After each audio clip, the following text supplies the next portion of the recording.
And साथ में मैं आपको ये भी बताऊंगा इसके बाद कि लाइक कितने टर्म के लिए या कितने टेनर के लिए आपको ये लोन लेना चाहिए।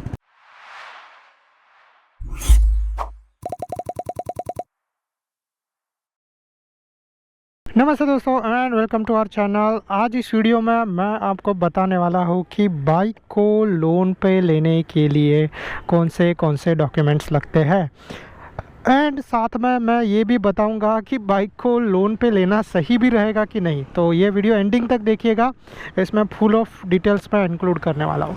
सबसे पहला चीज़ तो यहाँ पे डॉक्यूमेंट्स के बारे में बात कर लेते हैं। डॉक्यूमेंट्स काफ़ी सिंपल है। जब आप बाइक का लोन लेने के लिए जाओगे तो जो कि सिंपल चीज़ ये है कि पहले आपको अपना 2 फ़ोटोज़ देना पड़ेगा। 2 फ़ोटोज़ के साथ आपको लगेगा अपना आइडेंटिटी प्रूफ, यानी कि आईडी प्रूफ आप कुछ भी यूज़ कर सकते हो। पैन कार्ड यूज़ कर सकते हो, आधार कार्ड यूज़ कर सकते हो, या फिर अगर आपके पास वोटिंग कार्ड है तो वो यूज़ कर सकते हो। जो भी एक आईडी प्रूफ के लिए रहेगा वो डॉक्यूमेंट आप यूज़ कर सकते हो। इसके बाद दूसरा चीज़ ये रहेगा डॉक्यूमेंट कि आपको अपना एड्रेस प्रूफ देना पड़ेगा। अब एड्रेस प्रूफ देने के लिए आप यूज़ कर सकते हो वही सेम दोनों में से एक। अगर आप पैन कार्ड दे रहे हो अपने आईडी प्रूफ के लिए तो आधार कार्ड आप अपने एड्रेस प्रूफ के लिए यूज़ कर सकते हो। अगर आप आधार कार्ड अपने आईडी के लिए दे रहे हो तो आप ड्राइविंग लाइसेंस यूज़ कर सकते हो अपने एड्रेस के लिए। तो दोनों में से जो भी चीज़ है आपको जैसे यूटिलाइज़ करना है आप वैसे कर सकते हो। सो मतलब चीज़ ये हो जाएगा कि पहला आपने अपना फ़ोटो दे दिया, दूसरा वो कौन है आपने वो बता दिया, यानी कि आपने अपना आईडी कार्ड दे दिया, तीसरा आप कहाँ पे रहते हो वो आपने बता दिया। अब ये तीनों डॉक्यूमेंट्स हर जगह पे आपको लगेंगे और ये तीनों डॉक्यूमेंट्स आपको इम्पोर्टेंट है। ओरिजिनल एंड उसका 2-2 कॉपी आपको साथ में रख के जाना है। अब इसके बाद जो डॉक्यूमेंट्स रहेंगे वो आपके फाइनेंशियल कंडीशन बताएंगे।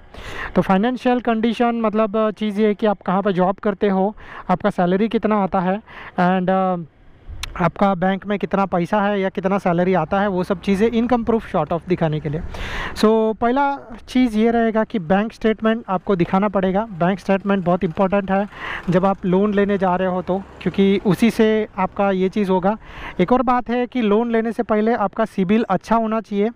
बाइक के पहले इतना कोई ज़्यादा डिसाइड नहीं करता, क्योंकि लोगों को पता है कि बाइक का लोन ज़्यादा बड़ा नहीं होता है, तो 99% वो अप्रूव ही हो जाता है। चाहे तो वो इंटरनल फाइनेंस के वजह से हो जाता है। मतलब जैसे अगर आप बजाज के शोरूम में जा रहे हो तो बजाज का खुद का भी लाइक आपको पता है बजाज फिनसर्व करके है, तो वो है। फिर दूसरा होंडा का खुद का है। डीलर्स का भी आजकल खुद का फाइनेंस रहता है। तो अगर बैंक फाइनेंस से पॉसिबल नहीं हो पा रहा है सो आपका जो इंटरनल फाइनेंस रहेगा उसी से हो जाएगा।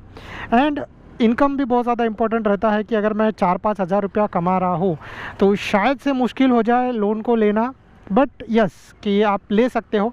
एंड साथ में मैं आपको ये भी बताऊंगा इसके बाद कि लाइक कितने टर्म के लिए या कितने टेनर के लिए आपको ये लोन लेना चाहिए। अब जैसे मैंने बोला बैंक स्टेटमेंट इम्पॉर्टेंट है। फिर आपका पे स्लिप, कुछ लोग आपका पे स्लिप मांग सकते हैं। पे स्लिप मतलब वो कि आप जब काम करते हो, सैलरी आपका आता है तो सैलरी का एक स्लिप आता है जिसमें डेटा दिया जाता है कि इतना इसका सैलरी है, इतना डिडक्शन होता है, या जो भी चीज़ है हर एक कंपनी का अलग अलग तरीके से होता है। सो आपका जो भी पे स्लिप रहेगा वो लगेगा। सो बेटर आप अपना पे स्लिप ले लो 2-3 महीने का, उसका भी ज़ेरॉक्स निकाल के रख लो जो भी आपको बाइक पसंद है उसके रिगार्डिंग। बैंक स्टेटमेंट हो गया। कुछ चेक्स आपको अपने साथ कैरी करने पड़ेंगे जो कि बाद में ईएमआई प्रोसीजर के लिए यूज़ किए जाएंगे, जिसको बोलते हैं PDC cheque, post dated cheque. आपको बस साइन करना है एक पे और एक चेक दे देना है, बाकी का वो लोग अपने ये इसके लिए प्रोसेस के लिए डालेंगे। एंड जब आपका लाइक पूरा हो जाएगा ईएमआई तब आपको मतलब आपका सब पूरा भर के हो जाएगा, जब आपको एनओसी आएगा तो एनओसी के साथ वो जितने भी चेक्स रहेंगे वो रिटर्न आ जाएंगे। बेसिकली वो सारे कैंसल चेक्स होते हैं, तो आपको वो कैंसल चेक्स भी लेके जाना पड़ेगा लोन करवाने से पहले।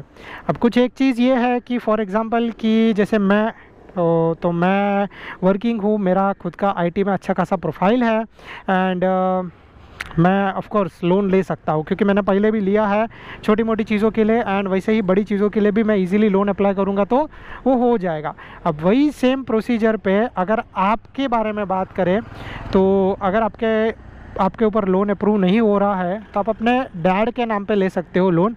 बट ये चीज़ याद रखना कि वो बाइक भी आपके पापा के नाम पे आएगा, आपके नाम पे नहीं आएगा। यस, इससे कुछ फ़र्क नहीं पड़ता, आप अपने पापा के नाम वाला बाइक भी चला सकते हो, आपको कोई रोकेगा नहीं। मेरा जो पहला ट्विस्टर था वो ट्विस्टर पे मेरा नाम नहीं है, वो ट्विस्टर पे मेरे मामा का नाम है। मैंने उसको इतना साल चलाया, पकड़ लो 11-12 साल के ऊपर हो गया। 2010 में मैंने लिया था एंड अभी तक मैं उसको चला रहा हूँ। सो उसमें कुछ फ़र्क नहीं पड़ता है, सिर्फ वो जब आपको पूछेंगे तो आपको बताना पड़ेगा कि ये किसका नाम का बाइक है और आप चला रहे हो उसको। तो ये एक छोटा सा एक चीज़ हो जाता है, थोड़ा सा एक लंबा थोड़ा प्रोसीजर हो जाता है कि ट्रैफिक पुलिस ने पकड़ा।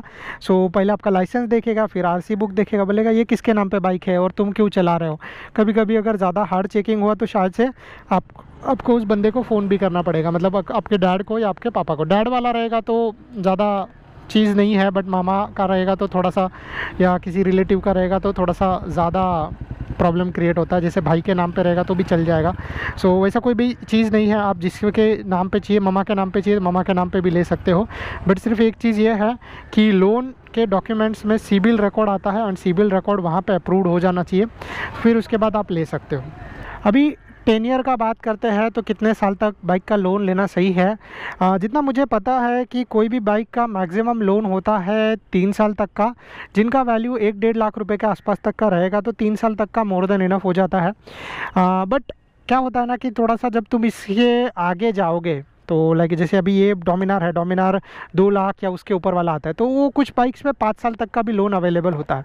सो कौन सा कितने साल का लोन लेना सबसे बेस्ट ऑप्शन है, मैं आपको यही बोलूँगा कि 2 साल का लोन लेना सबसे बेस्ट ऑप्शन रहता है। अगर आपको लोन लेना है तो गो फॉर 2 ईयर्स, ना 1 साल के लिए जाओ क्योंकि EMI इतना भारी पड़ेगा, आपका मंथली एंडिंग में कुछ बचत नहीं होगा। सो 2 साल का लोन आपके लिए सही रहेगा। रेट ऑफ इंटरेस्ट के हिसाब से भी जब आप लोन लेते हो तो एक चीज़ आपको ध्यान रखना है कि आपका बाइक का प्राइस बढ़ जाएगा। फॉर एग्जांपल मेरा बाइक का प्राइस है 2 लाख रुपया एंड 2 लाख रुपए पे पकड़ लो, मैं वही सेम 2 लाख रुपए का लोन ले रहा हूँ। तो 2 लाख रुपए का लोन लेने के बाद जो मुझे रेट ऑफ इंटरेस्ट लग रहा है, फॉर एग्जांपल कि 10%, 12%, 15% जो भी है, सो उतना प्राइस उस पर बाइक पे बढ़ जाएगा। तो मतलब अगर आप पकड़ लो कि मेरा बाइक का एक वैल्यू है 2 लाख रुपए के आसपास का एंड जब मैं 10% पकड़ रहा हूँ, सो 20,000, 40,000 से बाइक का वैल्यू बढ़ जाएगा। तो ये बाइक जब भी मैं सेल करने जाऊंगा तो मुझे वो अपर कभी नहीं मिलेगा, हमेशा बाइक डिप्रिशिएट होता है। बट बाइक का वैल्यू 40,000 रुपये से बढ़ जाएगा क्योंकि बाइक आप 40,000 रुपया ज़्यादा दे के ले रहे हो, जो थ्रू आउट द 2 या साल में आप दोगे। वही से हम 3 साल 4 साल के लिए जाओगे, सो उतना ज़्यादा बाइक का वैल्यू बढ़ते जाएगा। बेटर चीज़ है 2 साल का लो। साल भर का आप अगर आपको लेने के बाद में क्लियर भी कर देना है जल्दी, नो प्रॉब्लम। 2 साल का लो और फिर बाद में जल्दी क्लियर कर देना, क्योंकि 2 साल में ऐसा होता है ना कि हर एक टाइम पे सिचुएशन सेम नहीं रहता। जैसे अभी बीच में हो गया था प्रॉब्लम, बराबर। सो हर एक टाइम पे सिचुएशन सेम नहीं रहता है। मैं ये सोचूंगा कि यार मैंने बाइक लिया है 2 लाख का, 6,000 का EMI आ रहा है, मेरा सैलरी है 15,000 रुपया, सो मैं आराम से 6,000 पे कर सकता हूँ क्योंकि मैं मैरिड भी नहीं हूँ एंड मैं जो भी मेरा सैलरी से काम हो रहा है, बहुत अच्छा बात है। बट लाइक जैसे अभी बीच में सिचुएशन आया था, वैसे सिचुएशन में तुमको अगर उतना पैसा भी नहीं मिलेगा कि तुमको वो बाइक का लोन चुकाना है, तो फिर थोड़ा सा तकलीफ हो जाएगा। वही सेम जो लोन होगा वही सेम पकड़ लो कि जहाँ पे 6,000 रुपया भरना पड़ता था, मैं 2 साल के लिए जाऊँगा तो शायद से 4,000 रुपये के आसपास आपका EMI है और उतना आप कहीं से भी मैनेज कर सकते हो। तो ये 10 ईयर के बारे में हो गया। एंड बाद में अगर आपको पूरा देना है तो आप एक साथ पूरा दे सकते हो, कोई प्रॉब्लम नहीं है, साल भर 1.5 साल बाद। बट वो लेने से पहले हर एक का एग्रीमेंट अच्छे से पढ़ लेना, ये बहुत इंपॉर्टेंट है। अब कुछ लोग मुझे ये क्वेश्चन पूछते हैं कि मैं अभी जैसे 18 साल का हुआ हूँ, बाइक मुझे अपने नाम पे लेना है तो क्या मैं ले सकता हूँ। यहाँ पे सिचुएशन 100% सेम नहीं रहता है, हमेशा थोड़ा सा वैसा वर्सा रहता है। इस चीज़ के बारे में मैं आपको बता दूँ तो, क्योंकि 18 साल के ऊपर आपको कोई भी लोन नहीं देगा। बाइक आप ले सकते हो बट लोन आपको नहीं देगा। क्यों? उसका रीज़न ये चीज़ है कि आपका अभी तक IT में कोई प्रोफाइल नहीं बना है। सो अगर आपको वैसा करना है तो मैं आपको छोटा सा टिप दे देता हूँ कि पहले एक छोटा सा ऐसा चीज़ ले लो, 10-12 हज़ार रुपये का फ़ोन बिन ले लो एंड EMI पे ले लो एंड आप भर दो EMI, बराबर। आपका IT में कुछ ये हो जाएगा, लाइक जब आप भरोगे तो आपका IT में नाम आ जाएगा, आपका ने लोन ऑलरेडी लिया था, आपने लोन ऑलरेडी पे कर दिया है एंड जब आपने लोन लेके पे कर दिया है, सो सिबिल के हिसाब से आपको फटाफट दूसरा लोन अप्रूव हो जाएगा। इसके हिसाब से मैं आपको यही बोलता हूँ कि वैसा चीज़ कर सकते हो। बट 18 साल पे होने के बाद लोन मिलना थोड़ा सा मुश्किल है। अदर देन लाइक कोई स्पेसिफिक, जैसे आगे वही से ही मैंने आपको अभी चीज़ बोला कि अगर हम लोग यही सेम चीज़ में लाइक जो शोरूम है, शोरूम से या डीलर है, डीलर के थ्रू जाएंगे लोन पे, तो वो फिर वही सेम चीज़ है कि उनका अपना खुद का रूल लागू होता है। उन्होंने देखा बंदा पे कर सकता है तो यस वो लोग दे देंगे, अगर उन्होंने देखा बंदा पे नहीं कर सकता तो वो लोग नहीं देंगे। तो ये चीज़ है। एंड इतना ही। अगर आपको इसके अलावा और भी कुछ डाउट है तो नीचे कमेंट कर देना, मेरा इंस्टाग्राम प्रोफाइल है, वहाँ पर कमेंट कर सकते हो। Thank you so much for watching. Please do like and subscribe to my channel. हाँ, एक चीज़ और है कि लेने से पहले रेट ऑफ इंटरेस्ट क्या है वो देख लेना, अच्छे से कैलकुलेट कर लेना, एंड फिर ये चीज़ आप कर सकते हो। इसके रिगार्डिंग और भी वीडियोस आएंगे, बट वो फ्यूचर में आएंगे। Thank you so much guys, bye bye, good luck, God bless you all.